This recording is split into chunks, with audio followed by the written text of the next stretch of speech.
today we will see chapter number 6 anticipation. फटाफट से मुझे कोई एंटिसिपेशन का मतलब बता दो and why this chapter again. Anticipation तो हम पढ़ चुके हैं सेक्शन 13 में. Then what is the need of this chapter and what is the meaning of anticipation. इसमें बहुत सारे क्लॉजेज हैं 29 से 34 तक और लंबी चौड़ी लिस्ट है. ठीक है, तो हमें क्लियर होना चाहिए क्या होता है anticipation.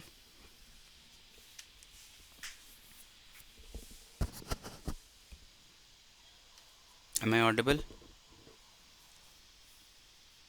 Something that previously used, जो यूज्ड है पहले, यूज हो चुका है, जो पहले है ऑलरेडी. ये तो एक पॉइंट हुआ. राघव, ऐसा कोई भी प्रीवियस डेटा जो हमारे एप्लीकेशन की नॉवेल्टी को डिस्ट्रॉय कर दे ठीक है, तो एंटिसिपेशन. कुछ भी हो सकता है, चाहे वो पब्लिकेशन हो, चाहे वो यूज हो, चाहे वो सेल हो. Anything which is not new is anticipation. और अगर हम अपने पेटेंट के पर्सपेक्टिव से बात करें तो एंटिसिपेशन मीन्स कि हमारे पेटेंट के सारे क्लेम्स का डेटा या each and every feature of our invention is already disclosed, उसको एंटिसिपेशन बोला जाता है. तो चैप्टर 6 क्या कह रहा है. अब हम in chapter number 13 we have chapter number 13 बोल रहा हूँ. In section number 13 we have seen कि किन किन चीज़ों को एंटिसिपेशन बोल रहा है एग्जामिनर. एंटिसिपेशन सर्च कर रहा है तो अगर कोई भी चीज़ प्रायरली पब्लिश्ड है वो एंटिसिपेशन है, इंडियन पेटेंट में पब्लिश्ड है तो एंटिसिपेशन है, जर्नल में पब्लिश्ड है तो एंटिसिपेशन है. ठीक है, ये सब कुछ एंटिसिपेशन है. क्लेम कर लिया किसी ने हमसे पहले तो एंटिसिपेशन है. All this is anticipation means हमारा इन्वेंशन अब न्यू नहीं रह गया. तो चैप्टर नंबर 6 जो कंप्लीटली एंटिसिपेशन पे है, this talks about the cases which are exception to anticipation. Okay, these are exception to anticipation, exceptions rather you should say. ठीक है, तो बहुत सारे exceptions हैं कि अगर ऐसा कुछ है तो हम इसको एंटिसिपेशन नहीं मानेंगे. सबसे पहले है सेक्शन 29. इसमें आई गेस 3 क्लॉजेज हैं, 3 सब सेक्शन हैं. ठीक है, तो सेक्शन 29 क्या कह रहा है कि कुछ ऐसी सिचुएशंस भी हैं जहां पे प्रायर देखो जनरली क्या होता है, जनरली ये होता है कि प्रायर पब्लिकेशन एक एंटिसिपेशन का क्लॉज है. बट प्रायर पब्लिकेशन आपकी नोवेल्टी को डिस्ट्रॉय नहीं करेगा. अगर आपकी प्रायोरिटी डेट से पहले ही पब्लिश हुआ तब भी नहीं करेगा. अब कौन सी सिचुएशन हैं जब नहीं करेगा देख लेते हैं. जनरली तो यही है, प्रायोरिटी डेट से पहले अगर है तो ये हो जाएगा. और कंट्रोलर जब चेक करता है तो कंप्लीट स्पेसिफिकेशन डेट से पहले चेक करता है क्योंकि उसको क्लेम्स चेक करने होते हैं. बट हम बाद में ये शो कर सकते हैं कि हमारी प्रायोरिटी डेट पहले है. ठीक है, तो प्रायोरिटी डेट से पहले कुछ भी पब्लिश्ड है then it is anticipation. But Section 29(1) says an invention is not anticipated just because it was published in an Indian patent specification before 1st January 1912. तो एंटिसिपेशन सर्च जब स्टार्ट भी कर रहा था एग्जामिनर तो 1912 1 जनवरी 1912 से डॉक्यूमेंट्स चेक करे जा रहे थे. ओके, तो इससे पहले का अगर कोई इंडियन पेटेंट स्पेसिफिकेशन है उसको एंटिसिपेशन की तरह यूज नहीं कर सकते. ठीक है, पहला एक्सेप्शन हो गया. ये देखते जाओ कितने एक्सेप्शंस हैं. ठीक है, such very old publications are ignored for anticipation purposes. अब 29(2) में क्या बोला जा रहा है, even if the invention was published before the priority date it will not be treated as anticipation if the applicant proves both conditions A and B. अब generally क्या है, हमेशा हमें याद रखना क्या जनरली ये होता है एंटिसिपेशन, बट इस केस में नहीं है. तो जनरल सिचुएशन हमें जरूर याद रखनी है. जनरली क्या है, प्रायोरिटी डेट से पहले पब्लिकेशन इज एंटिसिपेशन. बट अगर एप्लीकेंट ये प्रूव कर दे कि प्रायोरिटी डेट से पहले जो पब्लिकेशन हुआ है वो prove that the published matter was taken from him, वो मैटर उससे चुराया गया है. ठीक है, या फिर टेकन फ्रॉम समवन फ्रॉम हुम ही डिराइव्स टाइटल. अब डिराइव्स टाइटल बार बार वर्ड आएगा. तो डिराइव्स टाइटल का मतलब क्या होता है कि जैसे मैंने इन्वेंशन किया तो मेरे से टाइटल कौन डिराइव करेगा. अगर मैंने किसी कंपनी के लिए इन्वेंशन किया तो वो पेटेंट का ओनर हुआ तो एम्प्लॉयर, या फिर अगर मैंने किसी को असाइन कर दिया तो असाइनर. ठीक है, तो डिराइव्स टाइटल का जनरली मतलब ये होता है. डिराइव्स टाइटल वर्ड बार बार आएगा या तो मेरे लिए या फिर जो मेरे से टाइटल डिराइव करें, मीन्स एम्प्लॉयर, असाइनर और एनीवन, ठीक है, and it was published without consent.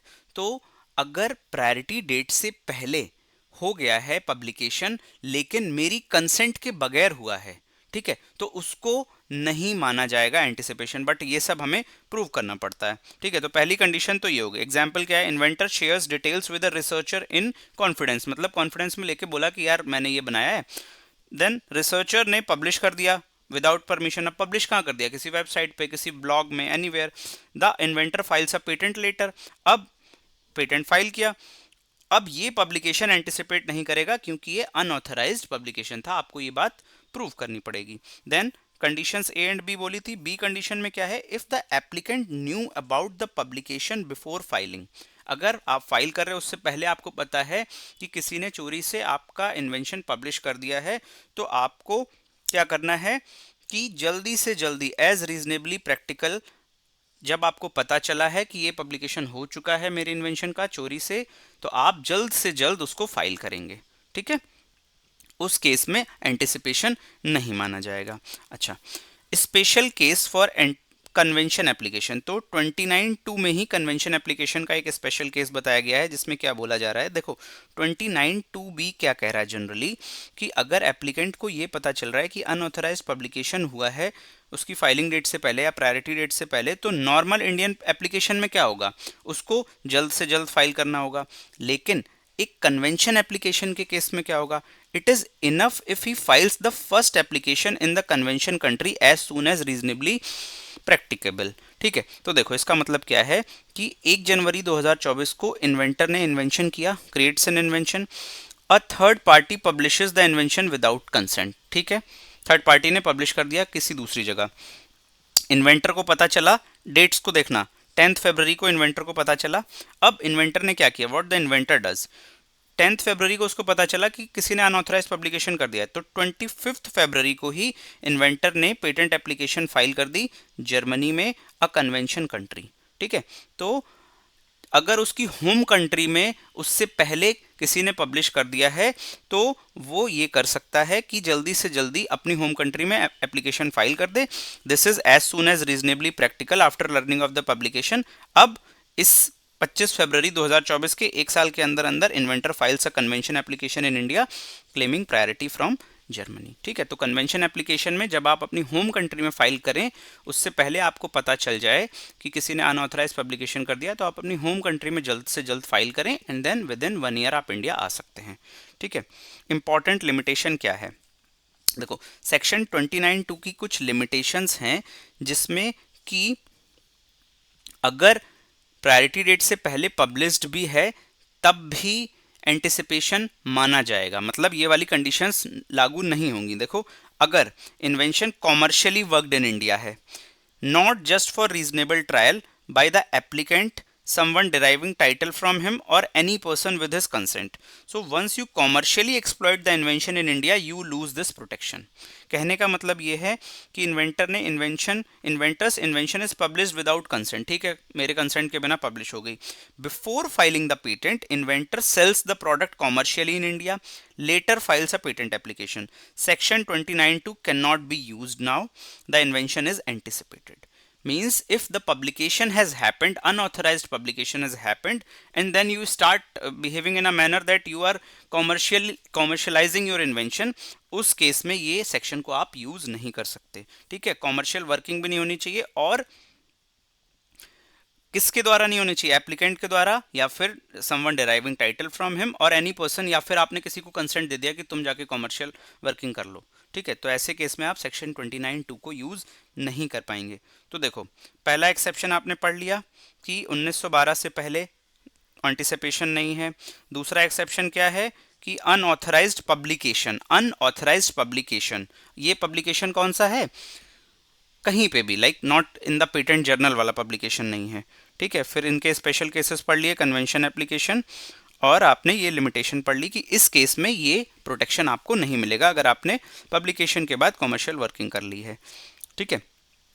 देखो एक एग्जांपल और है, inventor test prototypes in India, no commercial sale, unauthorized publication occurs, inventor files patent promptly, reasonable trial is allowed, section 29(2) still protects the applicant। अगर reasonable trial purpose के लिए आप कर रहे हो तो allowed है, commercial purpose के लिए सेल अलाउड नहीं है। ठीक है, अब देखो सेक्शन 29(3) क्या कह रहा है, if someone else files a patent application. 29(2) और 29(3) में जनरली लोग कंफ्यूज रहते हैं। 29(2) में क्या बोला गया है कि पब्लिकेशन अगर हो रहा है फाइलिंग से पहले अनऑथराइज, देन आप बच सकते हैं। 29(3) कह रहा है, if someone else find a patent application wrongfully bye stealing your rights, that wrongful application and anything published or used because of it cannot be used to destroy your novelty। ठीक है, ये भी एंटिसिपेशन नहीं है। यहाँ पे क्या हो रहा है, this subsection protects the true and first inventor. यहाँ पे ट्रू एंड फर्स्ट इन्वेंटर को प्रोटेक्ट किया गया है, और someone deriving title from him against a wrongful patent application filed by another person. मेरा पेटेंट है, मेरे से पहले किसी और ने जाके फाइल कर दिया चुरा के। 29(2) में फाइल नहीं किया था, सिर्फ पब्लिश किया था, मीन्स उसको ओपन कर दिया था, या फिर फाइल करने के बाद कोई पब्लिकेशन कर दिया या यूज कर लिया due to that wrongful application. तो इस केस में भी आप बच सकते हैं। तो देखो क्या कंडीशन है to get protection under section 29(3)। Conditions ये हैं, all of these must be true. आप ट्रू एंड फर्स्ट इन्वेंटर होने चाहिए, या फिर डिराइव टाइटल फ्रॉम हिम, वही पता है आपको। आपने कंप्लीट स्पेसिफिकेशन फाइल किए properly. Another person files an application for the same invention in contravention of your rights. जब भी ये contravention of your rights word आता है, इसका मतलब ये है कि थेफ्ट या फिर ब्रीच ऑफ कॉन्फिडेंस, चोरी से किया है। then any publication or use happens after the date of filing of that wrongful application and without your consent and because of disclosure made by the wrongful applicant, if these conditions are met then no anticipation। ठीक है, तो देखो इसका example क्या है, आप inventor हो, आपने एक न्यू केमिकल फॉर्मूला बनाया, आपका मैनेजर थीफ है। ठीक है, आपने मैनेजर को दिखाया, ही सीक्रेटली क्विट्स। ठीक है, उसने ऑफिस छोड़ दिया, रिजाइन कर दिया, and files a patent application for it on June 1, 2024। ठीक है, पेटेंट एप्लीकेशन आपसे पहले ही वो फाइल कर आया। On July 1, 2024 manager gives an interview to a magazine describing his new formula. वही बात, आपसे पहले फाइल कर दिया और फाइल करने के बाद उस इन्वेंशन के बारे में पब्लिकेशन कर रहा है या फिर उस इन्वेंशन को यूज कर रहा है। ठीक है, now you realise what happened and file your own patent on August 1, 2024। ठीक है, तो अब आपने सेम इन्वेंशन फाइल कर दिया। द एग्जामिनर, तो एग्जामिनर क्या साइड करेगा, जब एग्जामिनर एग्जामिनेशन करेगा तो एग्जामिनर साइड कर देगा कि मैनेजर ने जून एप्लीकेशन फाइल की थी एंड द जुलाई आर्टिकल भी प्रायर आर्ट है, दोनों चीज़ें आपके अगेंस्ट प्रायर आर्ट हो गई। तो you prove to the controller that the manager stole the idea using employment contracts or email logs। Now the controller declares the manager's application was made in contravention of the right। Contravention of the right means in theft you can say, or in any other scenario without your consent। ठीक है, so therefore the manager's June filing is ignored। the manager's July article जो उसने publish कर दिया था वो भी ignore हो जाएगा, और रिजल्ट क्या होगा, your August filing is treated as novel, you get the patent. Understood. 29(3) में बेसिकली बस इतनी सी बात कही गई है कि आपसे पहले अगर कोई फाइल कर दे और उसके बाद उसको पब्लिश भी कर दे, ठीक है, तो ये सब आपके अगेंस्ट यूज नहीं हो सकता अगर वो रॉन्गफुल एप्लीकेशन है। ठीक है, अब आते हैं सेक्शन नंबर 30 पे, anticipation by previous communication to government. This is easy, this is very easy. ठीक है, an invention is not treated as anticipated, that is novelty is not lost just because it was disclosed to the government or a government authorized person for investigating merits of the invention। अगर आप अपने किसी भी invention के बारे में government को बता रहे हो, तो देखो किसी को तो बता रहे हो, नोवेल्टी तो लूज हो रही है, किसी को पता नहीं होना चाहिए ना, यही तो कंडीशन है एब्सोल्यूट नोवेल्टी की, न्यू इन्वेंशन की। ठीक है, तो गवर्नमेंट को बताना भी एक तरीके का एंटिसिपेशन ही हुआ। ठीक है, बट ये एंटिसिपेशन नहीं माना जाएगा। इसका एग्जाम्पल क्या है, inventor develops a new water purification device, he submits details to a government laboratory for performance testing, the lab tests the device and prepares a report, later the inventor files a patent, the disclosure and testing do not anticipate the invention। ठीक है, so government को बताना for merits of the invention anticipation में count नहीं होता है। Government को बताओ या फिर गवर्नमेंट ऑथराइज्ड पर्सन, एनीबडी। ठीक है, now coming to section 31, anticipation by public display. ठीक है, सो देखो यहाँ पे क्या है, ये भी वही है, एक्सेप्शन ही है। An invention is not considered anticipated just because it was displayed और described publicly at exhibition about whom, see the language, about whom central government notified in the official gazette. तो ये अगर आप किसी एग्जीबिशन में अपने इन्वेंशन को display करने जा रहे हैं तो वो exhibition central government notified exhibition होना चाहिए। और कहाँ नोटिफाइड होना चाहिए? ऑफिशियल गैजेट में, ठीक है, with the consent of true and first inventor और any person deriving title from him. ठीक है, तो अगर ट्रू एंड फर्स्ट इन्वेंटर की कंसेंट से कोई थर्ड पर्सन ही इन्वेंशन को डिस्प्ले करना चला जाए, या फिर ट्रू एंड फर्स्ट इन्वेंटर खुद ही चला जाए, ठीक है, तो ऐसा कोई भी डिस्प्ले इन द एग्जीबिशन जो कि सेंट्रल गवर्नमेंट नोटिफाइड है is not counted as anticipation. Okay, so example, inventor displays a new agricultural machine at an officially notified government trade fair. This machine is demonstrated live to visitors. Inventor later files a patent. The display and demonstration do not destroy novelty. But इन सब के लिए एक condition है जो कि 12 months का period होता है। ठीक है, अब देखो ये हो गया 31A। अब 31B में क्या है, इसी को और आगे बढ़ा दिया, even if a description of the invention is published, ठीक है, in brochure, catalogs, newspaper or websites because of the exhibition, display or use, the invention is still not anticipated as long as the display itself was protected under section 31A। ठीक है, तो display क्योंकि protected है 31A में, invention आपने display किया वो protected है, एंटिसिपेशन नहीं माना जाएगा। तो इन्वेंशन का कोई भी ब्रोशर, कैटलॉग या उसका कोई भी डिस्क्रिप्शन कुछ भी अगर पब्लिश होता है तो उससे भी एंटिसिपेशन नहीं माना जाएगा। ठीक है, example, after the exhibition a magazine publishes details of the exhibited invention, the inventor later files patent, so this does not count as a prior art. Okay, now 31C क्या कह रहा है, an invention is not treated as anticipated merely because someone else uses it without the inventor's consent after it has been displayed or used at an approved exhibition and while the exhibition is still going on. In simple words, unauthorized copying or use by visitors during exhibition does not destroy। अब जैसे आपने exhibition में कुछ भी दिखाया और वो बोल रहे हैं कि मेरे को भी ट्राई करना है, ठीक है, so this trial is also not considered as anticipation. की कंडीशंस क्या है, the invention was already displayed हो चुका है, the unauthorised use happens during the exhibition period, this is the point of asterisk.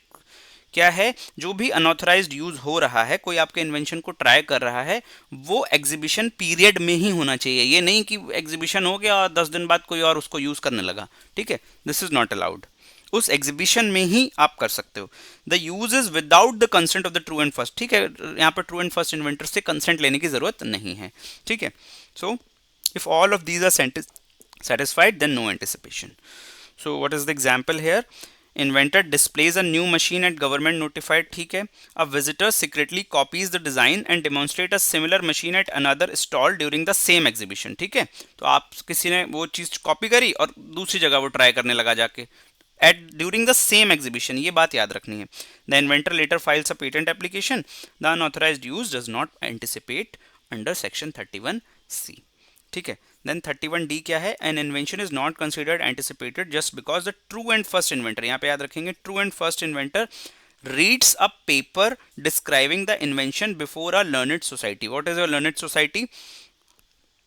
A recognized body of experts or scholars। जैसे एक learned society है IEEE, ठीक है, ऐसे ही हर फील्ड की अपनी अपनी होंगी, आई डोंट नो। ठीक है, सो फॉर इंजीनियरिंग ये एक लर्न सोसाइटी है, ठीक है, बॉडी ऑफ एक्सपर्ट और scholars such as scientific academies, engineering institution, professional research societies, तो इसको लर्न सोसाइटी बोलते हैं। तो अगर ट्रू एंड फर्स्ट इन्वेंटर वहाँ पे कोई पेपर पढ़ रहा है describing the invention such as a scientific और technical society and allows the paper to be published with his consent, ठीक है, वो पेपर पब्लिश भी हो जाएगा कंसेंट से in the journal transaction of that society, so academic और scientific disclosure by the inventor himself does not destroy novelty.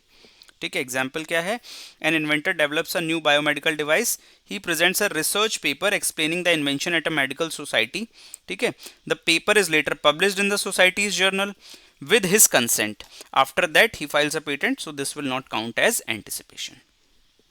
Okay, अब देखो वेरी इंपॉर्टेंट नोट यहाँ पे क्यों लिखा हुआ है, ये इसलिए लिखा हुआ है कि 31A, B, C, D जितने भी सब सेक्शंस हैं, ठीक है, फ्रॉम 31A टू 31D, ये सारे के सारे तभी सेटिस्फाइड होंगे जब एक 12 मंथ का कंडीशन फॉलो होगी, जिसको ग्रेस पीरियड बोलते हैं. This clause puts a time limit on the protections given under section 31, exhibition, display और रीडिंग पब्लिकेशन. ठीक है, दो ही तो कंडीशंस हैं. तो the protection against anticipation only applies if the patent application is filed by the true and first inventor, a person deriving title from him. ठीक है, within 12 months from the opening date of the exhibition. ये चीज याद रखनी है, कब से count हो रहे हैं 12 मंथ्स, जिस दिन एग्जीबिशन ओपन हुआ है. And the date of reading और publication of the paper whichever applies. ठीक है, तो अगर लर्नेड सोसाइटी की बात करें तो जिस दिन आपने पेपर रीड किया उस दिन, या फिर जिस दिन पब्लिकेशन हुआ, वॉट एवर अप्लाइज, या फिर जिस दिन एग्जीबिशन ओपन हुआ उस दिन से 12 महीने के अंदर अंदर, क्योंकि एक गवर्नमेंट नोटिफाइड एग्जीबिशन है तो वही डेट काउंट होगी. अब इस डेट का कोई रिकॉर्ड नहीं होगा कि आप किस दिन गए वहां पे, इसका कोई रिकॉर्ड नहीं है. ठीक है, so from the date it opened उसके 12 मंथ्स के अंदर अंदर आपको ये अपना एप्लीकेशन फाइल करना है, तभी नो एंटिसिपेशन की कंडीशन फॉलो होगी. ठीक है, if the application is filed after 12 months the protection is lost and the earlier display will count as a prior art. ठीक है, सो ये एक एग्जाम्पल है, आप इसको देख लेना, बहुत ही सिंपल सा एग्जाम्पल है. 1 जनवरी को ये हुआ, डिस्प्ले किया. ठीक है, within 12 months. Okay, and after 12 months. So this are very simple examples. अच्छा, अब आते हैं, just give me a second.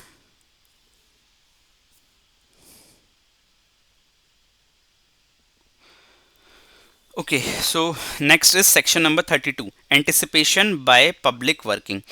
An invention is not considered anticipated merely because it was publicly worked in India if that public working happened within 1 year before the priority date, was done only for reasonable trial and had to be done in public because of the nature of the invention. अगर ये conditions हैं then also anticipation नहीं माना जाएगा. देखो यहाँ पे इन बातों पे जरूर याद रखो. Who may do the public working, तो प्रोटेक्शन तभी मिलेगा जब पब्लिक वर्किंग या तो इन्वेंटर ने करी हो, या एप्लीकेंट ने करी हो, या अ person deriving title from them, इन्होंने करी हो, और by any person with the consent of the inventor applicant. जैसे मान लो बस की टेस्टिंग करनी है, तो बस की टेस्टिंग के लिए ड्राइवर आपको रखना पड़ेगा. ठीक है, सो बाय एनी अदर पर्सन कौन हो गया, ड्राइवर हो गया, और कंसेंट मिला हुआ है उसको इन्वेंटर या एप्लीकेंट का. अगर इनमें से कोई भी पब्लिक वर्किंग कर रहा है इन्वेंशन की, then it is not counted as anticipation. ठीक है, 3 मैंडेटरी कंडीशंस हैं, ऑल मस्ट बी सेटिस्फाइड. पहली कंडीशन क्या है, विद इन 1 ईयर होना चाहिए प्रायोरिटी डेट के public working, for reasonable trial only, this is the main condition. ठीक है, ये पब्लिक वर्किंग सिर्फ ट्रायल के लिए होनी चाहिए, नॉट फॉर सेलिंग और commercial exploitation, no intention to make profit. ठीक है, and public working was necessary. ठीक है, कुछ ऐसे इन्वेंशंस हैं जिनकी पब्लिक वर्किंग करना जरूरी होता है, प्राइवेट टेस्टिंग पॉसिबल नहीं है. If any of the condition fails protection is lost. अगर इनमें से कोई कंडीशन फेल हो जाएगी then it is counted as anticipation. So first example here is protection applies allowed public trial. ठीक है, inventor develops a new road laying machine. So the machine must be tested on actual public road. It is used on a city road for testing. No commercial charges collected. Patent filed 8 months later. ठीक है, तो priority date के 12 महीने के अंदर अंदर ही हमें testing करनी है. So public working was within 1 year only for trials, no anticipation. अब देखो example 2, inventor installs the invention in public, charges users और sells product made using it, calls it a trial, मतलब trial बोल रहा है और पैसे कमा रहा है. ठीक है, रेवेन्यू कमा रहा है, patent file later, this is commercial working not trial, anticipation applies. Okay,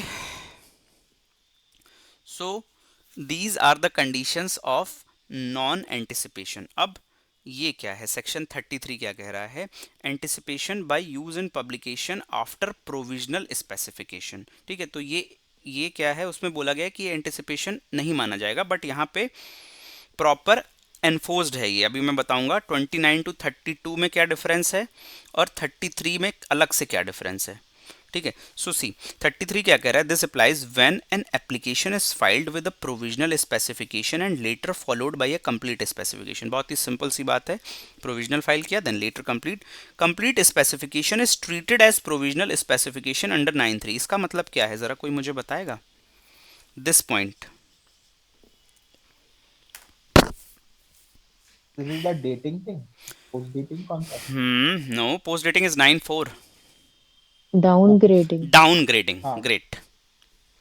ठीक है, डाउनग्रेडिंग में क्या हो रहा है कि आप पहले कंप्लीट फाइल कर दिए, लेकिन आपको लग रहा है नहीं अभी तो मेरा इन्वेंशन पूरा नहीं हुआ है, तो मैं इसको डाउनग्रेड करा के प्रोविजनल में करवा लेता हूँ, फिर 12 महीने के अंदर अंदर कंप्लीट फाइल कर लूँगा। ठीक है, सो अगर पहले प्रोविजनल स्पेसिफिकेशन फाइल किए देन कंप्लीट फाइल किए, या फिर वो जनरली बता रहे हैं कि कंप्लीट स्पेसिफिकेशन जो कि प्रोविजनल में ट्रीट हुई वो फाइल किए। ठीक है, in such cases the controller can not, these are the most important points, the controller cannot refuse the patent cannot be revoked or invalidated। ठीक है, अगर ग्रांट हो गया तो रिवोक नहीं हो सकता और रिफ्यूज तो कर ही नहीं सकता, सिर्फ इन ग्राउंड्स पे।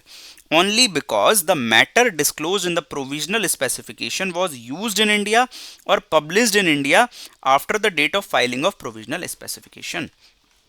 ठीक है, सो आपने जब प्रोविजनल स्पेसिफिकेशन फाइल कर दी और फिर कंप्लीट स्पेसिफिकेशन फाइल करी, अब प्रोविजनल स्पेसिफिकेशन फाइल करने के बाद कभी भी अगर आपका मैटर इंडिया में यूज हो रहा है, पब्लिश हो रहा है, तो एंटिसिपेशन नहीं माना जाएगा। ये एक जनरल रूल है। ठीक है, क्योंकि यहाँ पे बोल दिया है controller can not refuse the patent and the patent can not be revoked और invalidated.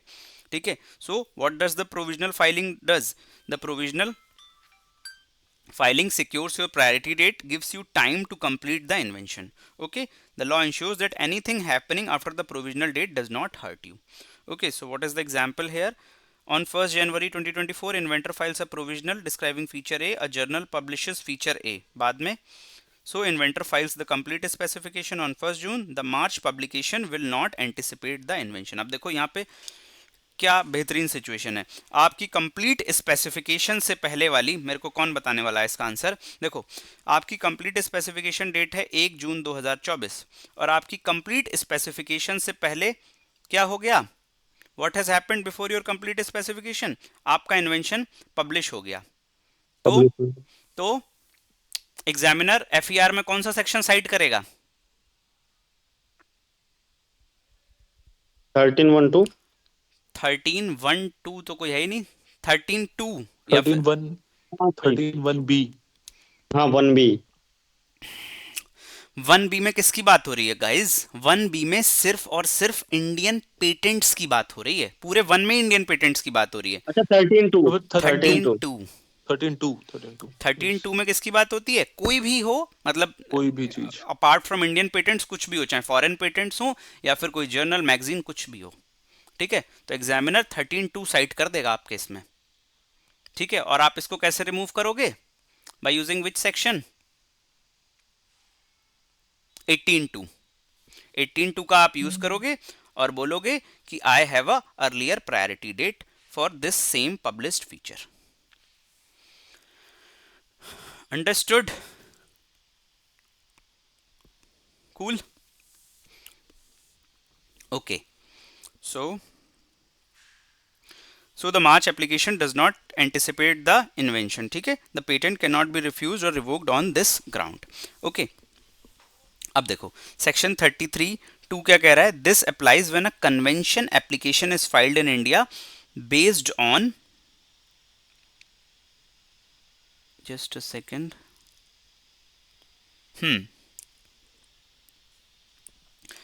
what it says, this applies when a convention application is filed in India based on an earlier application filed in a convention country। ठीक है, so in this case the controller cannot refuse the patent cannot be revoked or invalidated। same वही है, only because the matter disclosed in the foreign application was used in India, published in India or elsewhere। same है, बस condition में convention application डाल दिया है। क्या बोला गया है यहाँ पे? ये देखो, समझ नहीं आया। हाँ बिल्कुल आएगा। एग्जाम्पल क्या है? एप्लीकेंट ने फर्स्ट एप्लीकेशन फाइल करी जापान में।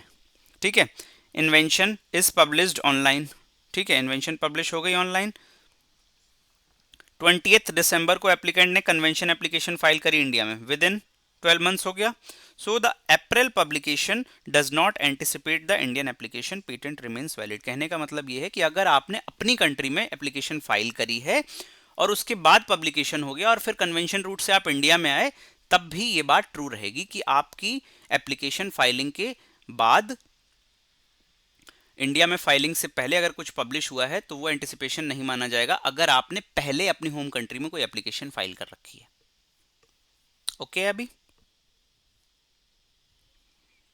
जी ठीक है, सो ये सिंपल सी वही बात होगी जो 33(1) में क्या बोला है, 33(1) में बोला है कि प्रोविजनल फाइल किया और ये कंप्लीट स्पेसिफिकेशन, प्रोविजनल के बाद कुछ भी पब्लिश हुआ तो नहीं माना जाएगा।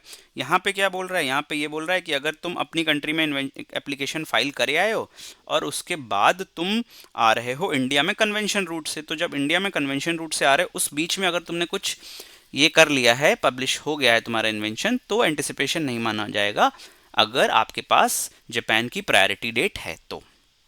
ठीक है।